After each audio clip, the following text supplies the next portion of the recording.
Good morning dear students. अब हम लोग पढ़ने जा रहे हैं एक थ्योरम है एनसीईआरटी का, एक थ्योरम नंबर 1.3। इसको पढ़ने के बाद हम इजीली प्रूव कर सकेंगे कि स्क्वायर रूट 2, स्क्वायर रूट 3 ये सब कैसे नंबर्स हमने 9th में पढ़ा हुआ था, ये सभी इरेशनल नंबर है और इसका रिप्रेजेंटेशन हमने नंबर 9 पे पढ़ा हुआ था। ठीक है, आज अब इस थ्योरम को प्रूव करने के बाद हम लोग इसको इरेशनल नंबर प्रूव कर सकते हैं। इरेशनल नंबर का डेफिनेशन अगर रिकॉल करिए तो आपको बताया गया था ऐसे नंबर्स जिसको p बाई क्यू फॉर्म में ना लिख पाए वो नंबर्स क्या होते हैं, इरेशनल नंबर्स होते हैं। पाई हमारा कैसा नंबर है, हम जानते हैं पाई हमारा क्या है, इरेशनल नंबर है। और ये रूट 2, रूट 3, ऐसे रूट 5 ये सभी इरेशनल नंबर्स है। ये थ्योरम हमें याद रखना पड़ेगा। थ्योरम 1.3 इसका स्टेटमेंट देखिए क्या है, p अगर कोई प्राइम नंबर, ठीक है, p कोई भी प्राइम नंबर दिया हुआ और a कोई पॉजिटिव इंटीजर दिया हुआ हमें, if p divides a square, कह रहा है कि p a स्क्वायर को डिवाइड करता है तो p किसको डिवाइड करेगा, a को डिवाइड करेगा। p divides a square means a square को p इंटू सम इंटीजर के फॉर्म में आप लिख सकते हैं। ठीक है, डिवाइड्स की मीनिंग हमने आपको पहले ही बताया है। और हमें क्या प्रूव करना है, p डिवाइड से स्क्वायर है तो p किसको डिवाइड करेगा, a को डिवाइड करेगा। मीन्स a को हम लिख सकते हैं p इंटू सम इंटीजर्स के फॉर्म में। तो इसका प्रूफ स्टार्ट करते हैं। इसका प्रूफ हम करेंगे by using fundamental theorem of arithmetic से। ठीक है, by using fundamental theorem of arithmetic, अगर आप स्टेटमेंट याद करिए तो उसका स्टेटमेंट था एवरी कंपोजिट नंबर को हम क्या कर सकते हैं, as a product of prime express कर सकते हैं। और उसके फैक्टराइजेशन में जो जो प्राइम अपीयर होगा केवल वही प्राइम फैक्टर्स होंगे दिए हुए नंबर का। ठीक है, इसका आंसर तो पहले ए का हम क्या करेंगे, प्राइम फैक्टराइजेशन कर लेंगे। तो bye fundamental theorem of arithmetic a can be expressed या a can be factorized as a product of prime।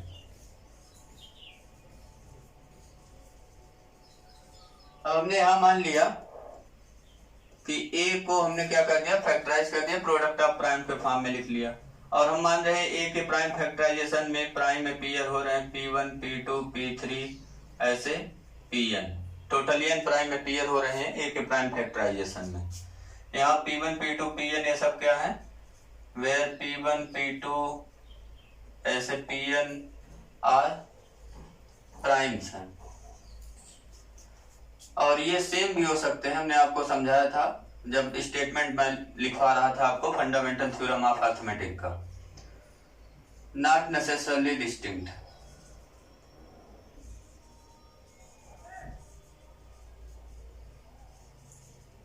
तो p1, p2, pn ऐसे प्राइम है जो नॉट नेसेसरली डिस्टिंक्ट। अब हमें क्या करना है, a स्क्वायर निकालना है। दिस इंप्लाइज a स्क्वायर निकाल लीजिए। स्क्वायर कैसे निकलेगा, दोनों तरफ हमें स्क्वायर करना पड़ेगा। यहाँ है p1, p2, p3 dot dot pn, इसका क्या हो जाएगा, होल स्क्वायर। और यहाँ से हमें मिल गया a square equal to, square open करेंगे तो हम लोग फार्मूला पढ़े हुए हैं, प्रोडक्ट अगर है और उसका पावर n है, इंडेक्स ला है, a power n b power n use करते हैं हम लोग। तो यहाँ पे क्या हो जाएगा, p1 square, p2 square, p3 square, ऐसे यहाँ पे लास्ट में हो जाएगा pn स्क्वायर। तो यहाँ से हमें a स्क्वायर मिल गया। देयरफॉर यहाँ से हम कह सकते हैं uniqueness part of fundamental theorem of arithmetic से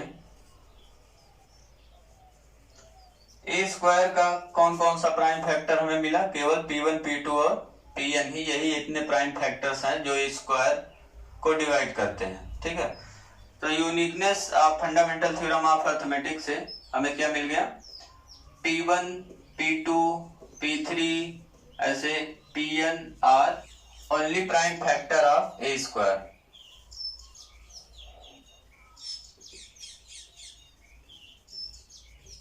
फैक्टर ऑफ a स्क्वायर। लेकिन यहाँ पे हमें क्या दिया हुआ है, p डिवाइड कर रहा है a स्क्वायर को, बट हमें गिवन क्या है, given prime p divides a square. This implies हमें क्या मिल गया, प्राइम p a स्क्वायर को डिवाइड कर रहा है, मीन्स प्राइम क्या हो गया, इसका a स्क्वायर का हो गया फैक्टर। ठीक है, this implies P is prime factor of A square. But यहां से हम देख रहे हैं uniqueness part of fundamental theorem of arithmetic से हमारे पास केवल कौन कौन से प्राइम फैक्टर्स हैं A स्क्वायर के, P1, P2, P3 और Pn। और यूनिकनेस पार्ट ये भी कहता है कि इसके अलावा और हमें कोई प्राइम्स नहीं मिलेंगे जो A स्क्वायर को डिवाइड करें। और यहाँ हम देख रहे हैं कि P हमें एक न्यू प्राइम मिल रहा है जो A स्क्वायर को डिवाइड कर रहा है। That means uniqueness part of fundamental theorem से P जो ये न्यू फैक्टर हमें मिल रहा है A स्क्वायर का, वो P कोई और नहीं होगा, इसी में से कोई एक प्राइम होगा। ठीक है, therefore P must be one of P1, P2, P3 and so on Pn। इसी में से कोई एक होगा P। ठीक है, जब इसी में से कोई एक है तो अगर मान लीजिए P P1 है तो क्या होगा, P अगर P1 है तो P P1 को क्या करेगा, डिवाइड करेगा। और हम जानते हैं कि अगर P P1 को डिवाइड कर रहा है तो P1 के किसी भी मल्टीपल को भी P क्या करेगा, डिवाइड करेगा। ठीक है, P अगर P1 को डिवाइड कर रहा है, जैसे 2 2 को डिवाइड करता है तो 2 का कोई और भी मल्टीपल लीजिए, 4 ले लीजिए, 6 ले लीजिए, 8 ले लीजिए, सबको डिवाइड करेगा। तो ऐसे ही P अगर P1 को डिवाइड कर रहा है तो P इसके P1 के सारे मल्टीपल्स को डिवाइड करेगा, इसलिए P divides P1, P2, P3, ये हमने प्रोडक्ट करा दिया। ठीक है, देयरफॉर P इन सभी को डिवाइड करेगा और यहां से हमें मिल गया P1, P2, Pn, ये जो प्रोडक्ट है ये क्या है, आप देखिए तो ये A है। तो यहां से हमने प्रूव कर दिया कि P क्या कर रहा है, P डिवाइड कर रहा है A को। यहां से लैंग्वेज में आप लिखना चाहे लिख सकते हैं, P डिवाइड्स हमें क्या मिल गया, P डिवाइड्स A। यहाँ ये जो सिंबल हम यूज कर रहे हैं ये डिवाइड का सिंबल है, पहले भी मैं आपको बता चुका हूँ। यहाँ या तो आप लिख लीजिएगा P divides P1, P2, Pn। तो ये आपका थ्योरम का प्रूफ कंप्लीट हो गया। हमने ये प्रूफ कर दिया कि P अगर कोई प्राइम है और A पॉजिटिव इंटीजर है तो अगर P A स्क्वायर को डिवाइड कर रहा है तो P किसको डिवाइड करेगा, A को डिवाइड करेगा। अब एक क्वेश्चन है, हमने आपको पढ़ाया था फैक्टर ट्री। फैक्टर ट्री में हम क्या करते थे, किसी नंबर का प्राइम फैक्टराइजेशन करते थे। तो ये कुछ उसी से मिलता जुलता क्वेश्चन है, इसको आपको कंप्लीट करना है। यहाँ पे हमें दिया हुआ है 3, यहाँ दिया हुआ 7, यहाँ दिया हुआ 2 और ये जो मिसिंग नंबर्स हैं ये हमें निकालने हैं। ये एक फैक्टर ट्री दिया हुआ है, तो इसको निकालने के लिए, ऐसे क्वेश्चन को सॉल्व करने के लिए हम लोग क्या करते हैं, जहां जहां मिसिंग नंबर्स है उसको हम फिल कर लेंगे। क्वेश्चन में पूछता है, ऐसे बॉक्स दे देगा, पूछेगा फाइंड मिसिंग नंबर्स। तो ऐसे प्रॉब्लम को सॉल्व करने के लिए मिसिंग नंबर्स को कुछ मान लीजिए, एक को हमने A मान लिया और एक को हमने क्या मान लिया, B। तो B की वैल्यू हमने बताया था यहाँ बॉटम से मल्टीप्लाई करते हुए आते हैं और टॉप हमें मिल जाता है। 7 और 3 को मल्टीप्लाई करेंगे तो हमें क्या मिल जाएगा, B इक्वल टू मिल गया 7 × 3 इक्वल टू 21। ऐसे A निकालना है तो क्या मिल गया, B × 2 और B की वैल्यू हमने निकाल लिया, 21 × 2 हो गया, तो ये आंसर कितना हो गया, 42। ये हमारा हो गया दोनों आंसर, A की वैल्यू 42 हो गया और B की वैल्यू 21 हो गया। 1 मार्क्स या 2 मार्क्स में क्वेश्चन आपके एग्जाम में आता है। क्वेश्चन नंबर सेकंड में कभी कभी ये पूछ लेता है आपसे, find the HCF and LCM of 2 primes A and B। A और B हमें 2 प्राइम दिए हुए, उसका हमें HCF LCM निकालना है। तो HCF क्या हो जाएगा दोनों प्राइम का, फटाफट बताइए। HCF 2 प्राइम का क्या हो जाएगा, दोनों प्राइम है A और B, इसलिए कॉमन फैक्टर में केवल हमें क्या मिलेगा, 1 मिलेगा। जैसे आप देख सकते हैं 2 और 3 हमारे प्राइम्स हैं, तो यहाँ पे कुछ भी कॉमन नहीं है, केवल क्या कॉमन है, 1। और दूसरा LCM निकालना है, तो LCM में क्या करेंगे, ये प्राइम्स है तो प्राइम है तो दोनों को हम क्या कर लेंगे, मल्टीप्लाई कर लेंगे, यही हमारा हो जाएगा LCM। क्वेश्चन नंबर 3 है आपके लिए, find HCF and LCM of two relatively prime के जहां कभी कभी को प्राइम नंबर भी लिखा रहता है, two relatively prime number A and B. A और बी हमें टू रिलेटिवली प्राइम नंबर दिए हुए हैं, उसका हमें क्या निकालना है, एचसीएफ और एलसीएम निकालना है। इसका आंसर करिए फटाफट। इसका क्या हो जाएगा आंसर, एचसीएफ हम जानते हैं को प्राइम नंबर या रिलेटिवली प्राइम नंबर का एचसीएफ क्या होता है, 1 होता है, क्योंकि उसमें केवल कॉमन फैक्टर 1 ही है और कोई कॉमन फैक्टर नहीं है। और एलसीएम अगर हमें निकालना है तो एलसीएम क्या हो जाएगा, जब कोई कॉमन फैक्टर नहीं है तो एलसीएम हो जाएगा दोनों का मल्टीप्लिकेशन a इंटू बी। ठीक है, ये कुछ क्वेश्चन हो गए। और भी क्वेश्चन है जो आपके एग्जाम में पूछा जाता है। जैसे पूछ लिया जाता है, अगर ये आपको दिया हुआ है x cube y and b दिया हुआ है एक्स वाई क्यूब जेड, ठीक है, वेयर एक्स वाई और जेड क्या है, प्राइम्स नंबर है, आर डिस्टिंक्ट प्राइम्स। तो इसका एलसीएम बताइए और एचसीएफ बताइए। फटाफट आंसर करिए इसका।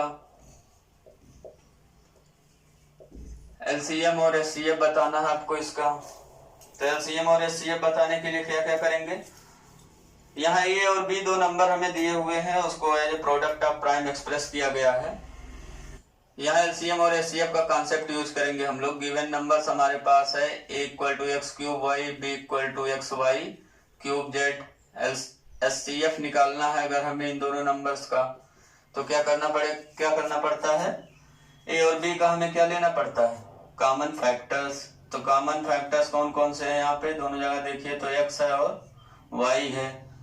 एचसीएफ निकाल रहे हैं तो लीस्ट पावर, x का पावर कितना लगाएंगे 1, y का पावर कितना लगाएंगे 1, x y आ गया, क्योंकि x और y का हमें लीस्ट पावर लेना है। और जब एलसीएम निकालेंगे तो एलसीएम निकालने के लिए हमने आपको बताया है सभी फैक्टर्स लिख देते हैं। तो यहाँ 3 प्राइम अपीयर हो रहे हैं x y और z। पावर लगाइए तो x का पावर कौन सा लगाएंगे 1 की 3, तो 3 लगाएंगे मैक्सिमम पावर। y का भी पावर 3, z का पावर यहाँ 1 है तो z का पावर 1 रहेगा। तो ये हमारा हो गया एलसीएम एंड एचसीएफ निकालना नंबर्स का। दूसरा आप होमवर्क कर लीजिएगा। सपोज करिए आपको दिया हुआ है a p square Q square Z, b दिया हुआ है p क्यू जेड स्क्वायर और c दिया हुआ है p square Q Z cube. तो आप क्या करिए, p क्यू एंड z ये क्या है हमारे आर प्राइम नंबर्स हैं, डिस्टिंक्ट प्राइम्स। ठीक है, तो आप फाइंड करिए एलसीएम एंड एचसीएफ इन तीनों नंबर्स का। ये आप कर लीजिएगा, इसका स्क्रीनशॉट ले लीजिए। और अगर आपसे पूछता है what is the HCF and LCM of smallest prime number and smallest composite number, तो स्मॉलेस्ट प्राइम नंबर कौन सा हमने बताया आपको 2, और स्मॉलेस्ट कंपोजिट नंबर कौन सा है 4। तो 2 और 4 का एचसीएफ निकालना है। एचसीएफ कितना हो जाएगा 2 और एलसीएम कितना हो जाएगा 4। ठीक है, और अगर आपसे पूछता है कि कोई नंबर ए है जिसका प्राइम फैक्टराइजेशन करने पे सपोज करिए 2 to the power 3, 3 to the power 1, 5 to the power 4 into 7, ऐसा कुछ और मल्टीप्लाई करके प्राइम लिख सकता है या इससे कम भी लिख सकता है। ये कोई ए है नंबर जिसका प्राइम फैक्टराइजेशन इन्होंने दे रखा है और आपसे कह रहे हैं कि find the number of consecutive zeros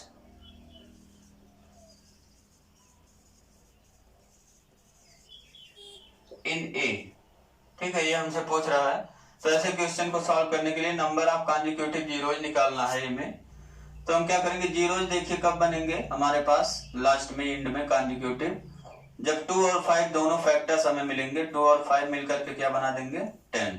तो हमें इस ऐसे क्वेश्चन को सॉल्व करने के लिए ये चेक करना पड़ता है कि कितने हमें टेंस मिल रहे हैं। ठीक है, तो यहाँ देखिए 2 टू द पावर 3 और 5 टू द पावर 4 को एक साथ लाएंगे और यहाँ से हम पता करेंगे कितने 10 हमें मिले।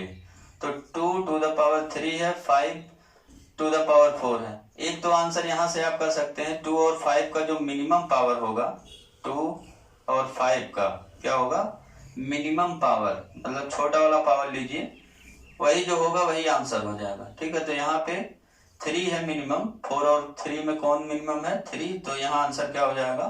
3। कितने नंबर आपको कॉन्जिक्यूटिव जीरो मिलेंगे? 3 मिलेंगे। अगर एमसीक्यू में आता है तो आप ऐसे सॉल्व कर लीजिएगा। अगर रिटर्न लिखने के लिए आता है आपको तो क्या करेंगे, ए को लिख लीजिएगा, इसमें टेंस बनाइएगा, कितने टेंस मिलेंगे? 5 पावर 4 से यहाँ 5 पावर 4 को ब्रेक करिएगा, 5 पावर 3 इंटू 5 लिख लीजिए। ऐसा क्यों कर रहे हैं? क्योंकि हम 10 बना रहे हैं, मिनिमम पावर में ब्रेक कर लेंगे। तो यहाँ से लिख सकते हैं 2 इंटू 5 का होल पावर 3 हो गया, ये 5 इंटू 3 इंटू 7, यहाँ बन गया 10 टू द पावर 3, और 10 टू द पावर 3 मिल गया। तो यहाँ से हम बता सकते हैं therefore number of consecutive zeros कितना हो गया? इन ए इक्वल टू कितना हो गया? 10 का जितना पावर मिलेगा वही हमारा आंसर हो गया। तो यहाँ क्या आंसर हो गया? 3। Thank you for watching my this video lecture dear friends. Next video lecture में हम लोग प्रूव करेंगे अंडर रूट 5 को इरेशनल, और वो सब आपके बोर्ड एग्जाम के लिए बहुत ही इंपॉर्टेंट है।